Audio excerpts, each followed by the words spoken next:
Hey everybody, I'm Andy Smith, your hostess with the mostest. I'm a 30-year comic book veteran, having worked for Marvel Comics, DC Comics, Image Comics, Cross Generation, Ominous Press. You name it, I've probably worked for them. And I do other things art-wise outside of comics in the field of advertising. I've also written some books on drawing comics you might have seen. Drawing American manga superheroes, Drawing Dynamic Comics was my first book. And I also did the handy little How to Draw Superhero sketchbook where all you need is a pencil because you do all the work right inside the book. Enough about that. This is the Book Look series. The Book Look series is where I grab a book off my library. You can see the tons of books I have behind me.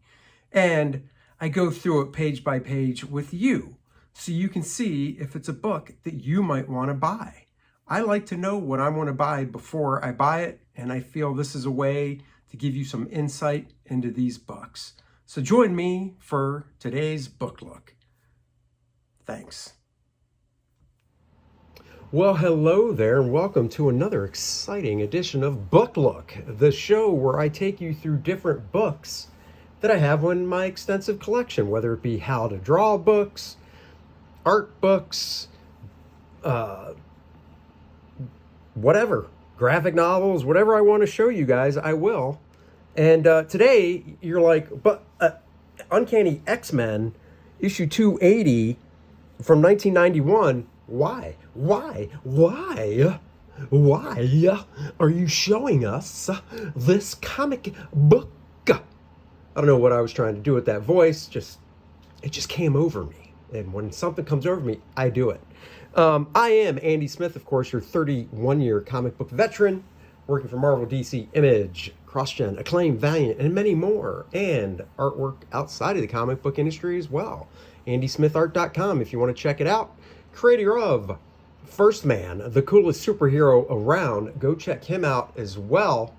Indiegogo, link in the description below. Reserve your copy today. Okay, I want to look through this issue. It has a great Jim Lee cover. I love this period of comic books and the X-Men. Andy Kubert is the artist. This is before Andy became the regular artist. This is before, I believe, I want to say this is before, or this was when X-Men, no, this was when, after the launch of the new X-Men series by Chris Claremont and Jim Lee. And obviously that's what Jim was drawing. So this is before Andy took it over with issue 14. Anyhow, I'm showing this because this book was drawn mostly by Andy Kubert, like 95%, I think, by Andy Kubert. Steven Butler came in and did a few pages towards the back of the book, which I'll point out. But the biggest thing is there are multiple inkers on this book, but none of them get credit. They just credit all of them like inky hands. We'll see when I turn the page. And I can pick out some of the inkers on the book, but not all of them. But I thought I'd go through. This is a great book for artists, you know, whether you're a penciler or an inker, to see, even though you don't see Andy's pencils, you can see the value an inker brings to it by the different techniques an inker might use. This page right here is pretty crisp and clean. I'm actually buddies with Art Kubert, so I could actually ask him if he inked this page, and I might have to do that, but this looks like Art Kubert. It doesn't look like Scott Williams. Scott Williams did ink an issue of X-Men, Uncanny X-Men over Andy. It's one of my favorite issues. Andy's had a lot of great inkers in his career, but that one issue of X-Men that Scott Williams inked over him is just beautiful. And I have black and white copies of it as well. I love that issue so much. So then we turn the page and we get to, we do get to the credits, and it's Andy Kubert with Steven Butler. And like I said, Steven did a few pages in the back, not a ton. Inks are us inkers. I really wish they would have taken up the space, because they do have the space for all the inkers, but they didn't. So we got this great 2-page spread. Really like this. I like this style, or this period of Andy's work. He was really trying to bring in, you know, when Andy first started out, if you look at this Adam Strange miniseries he did for DC, way before this, well, 3 or 4 years before this, I guess, maybe 5, you could definitely look at it and go, wow, you are definitely Joe Kubert's son, because it looked like so much of Joe's work in the rendering, panel layout, whatever. When he started doing the X-Men stuff at Marvel, you can tell he was kind of looking at Jim Lee, kind of in regards to figure construction, but definitely the rendering that Jim does as well, which is fine. That was popular at the time, whether he was told to do that or suggested, who knows. I don't care. I think it's great. So this looks like another, this looks like an Art to Bear page as well, but the only reason I'm thinking it might actually be Scott Williams is because of the marker back here, because I don't know if Art did that. Like I said, I'll have to ask him. There's only a few pages in here I know for a fact who inked and who didn't, and a lot of this stuff is really up for grabs in regards to who did it. This page right here, I saw a big change. The other 2 pages look definitely more pen, more 102 pen point. This is really brush. This is a lot of brush, and the way this brushwork is being handled really reminds me of Mark Farmer. Mark Farmer is Alan Davis's longtime inker. Those guys have been working together since the mid to late 80s, and I don't think anybody's really inked anything else over Alan except maybe Paul Neary since the mid 80s. I think almost everything, or the bulk of it, is inked by Mark Farmer. Could be wrong. But this has tales of, or telltales, whatever, of Mark Farmer's inking, the way the rendering is done, the what I call line weight bloopiness that Mark has, which is kind of a style as well. And I love Mark's inks, so I can see these trademark things that Mark does. This is another page I believe is inked by Mark, just by looking at the way he did these wrinkles in the clothing. By the way, I love the page layouts here. Andy gets that nice big anchor panel, pulls in, moves the camera around nicely.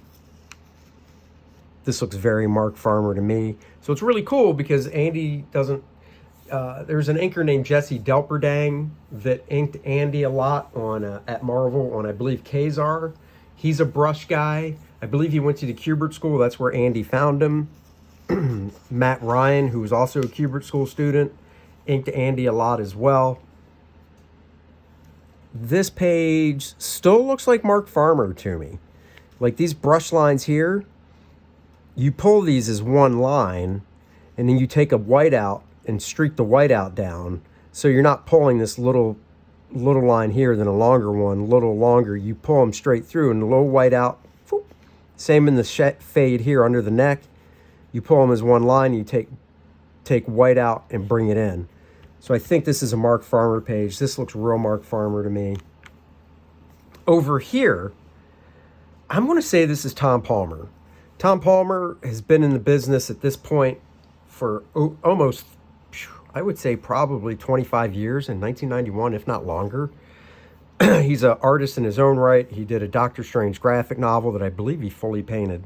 Anyhow, he inked John Buscema on Avengers in the 70s, and then him and John had a long run on Avengers in the late 80s, where he was doing finishes over John's breakdowns. This looks really Tom Palmer to me. This, though, I don't know. This looks kind of like Palmer, but then this doesn't look like Tom Palmer. So I'm on the fence.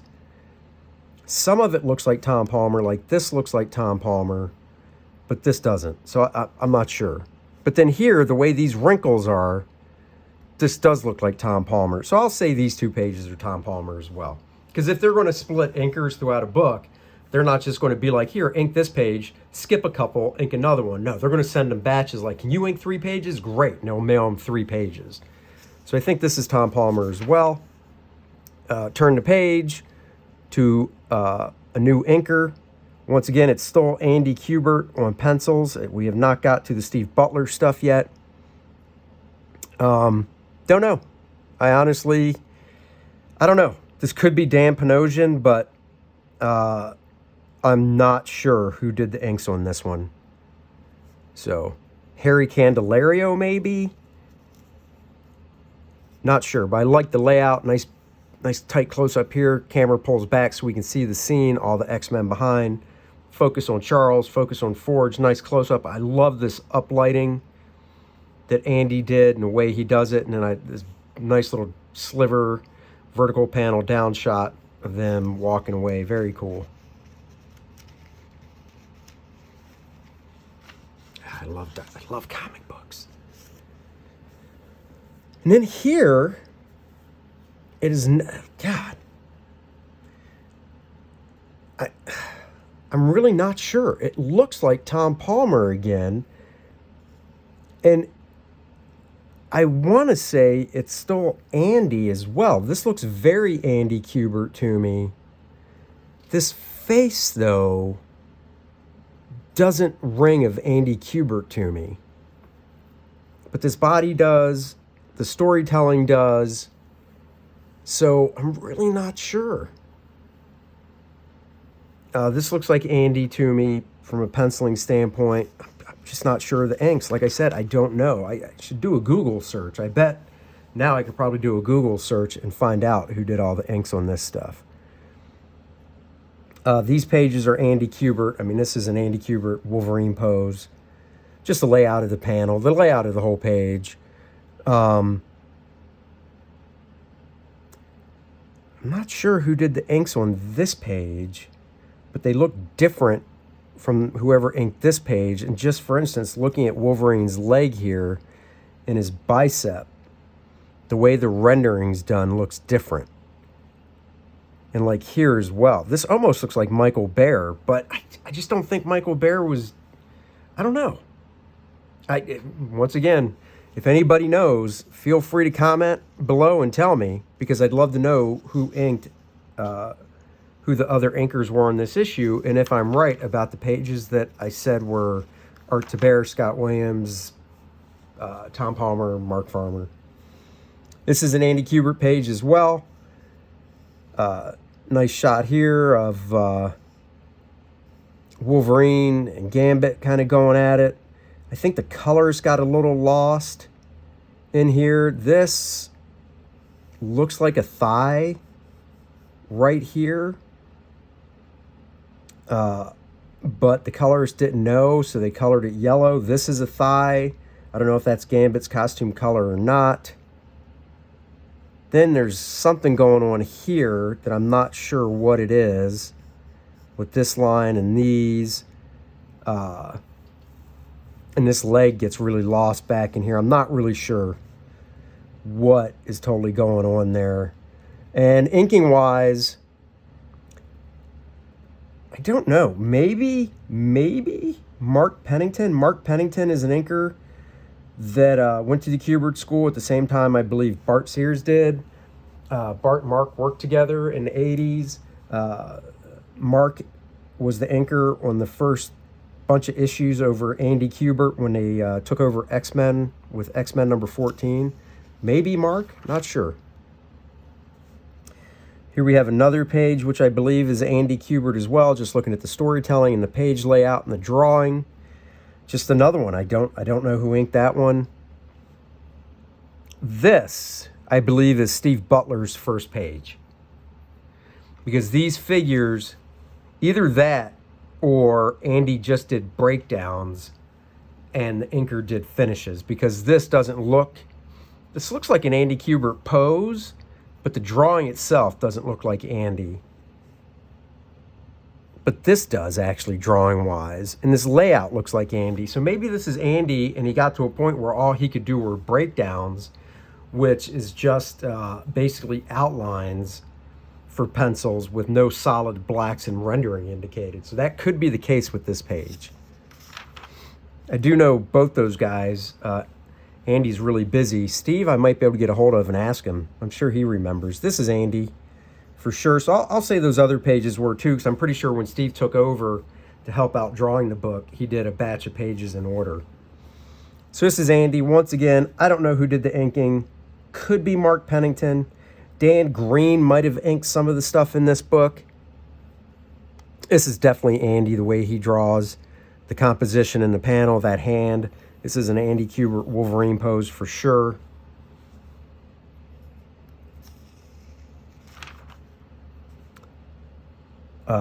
This is Andy Kubert as well on pencil still. Once again, looking at the page layout, the panel design, the compositions inside the panels. That's Andy Kubert as well. Don't know who did the inks. This is Steven Butler for sure. The figure construction is a lot different.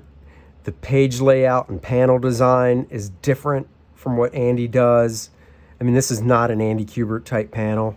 So this is definitely Steven Butler right here. So Steven, like I said, Steven only did a few pages. So he did one. I don't know who did the inks. Just flat out don't. 2, 3. Steven did 3 pages. So I said Andy did about 95% of the book. Don't know who did the inks. I'll be honest. I just have no idea. I should ask Steve. And that's the book. So, I mean, that's all I want to do this time. I might do, let me know if you guys want me to pull out more comics that are older, because that's what I have more of. I still get some new stuff, but, if you watch our show, the Dennis and Andy show, my pal Dennis, he does deep dives into new books that come out with quick flips and full book reviews and stuff. And I'd rather handle older stuff, 90 and before. So if you want to see more stuff like this where I dissect the comic, let me know. And thank you for joining this book look with your hostess with the mostest. I need a Twinkie after saying that so much. Or a ring ding, or a ding dong. Andy Smith, 31-year veteran of the comic book industry, your friend, not your foe. And thank you guys for all your support, for backing First Man, Volume 2, Learning Curve. Luke Henry learns to become the hero he knows he can be, learns his powers, goes up against a villain named Adonis from the Fourth World Foundation. There's a link in the description below. Go check it out. Please reserve your copy today if you haven't already. And I thank you guys so much. Like and subscribe to my channel, and I'll see you guys next time. Bye-bye.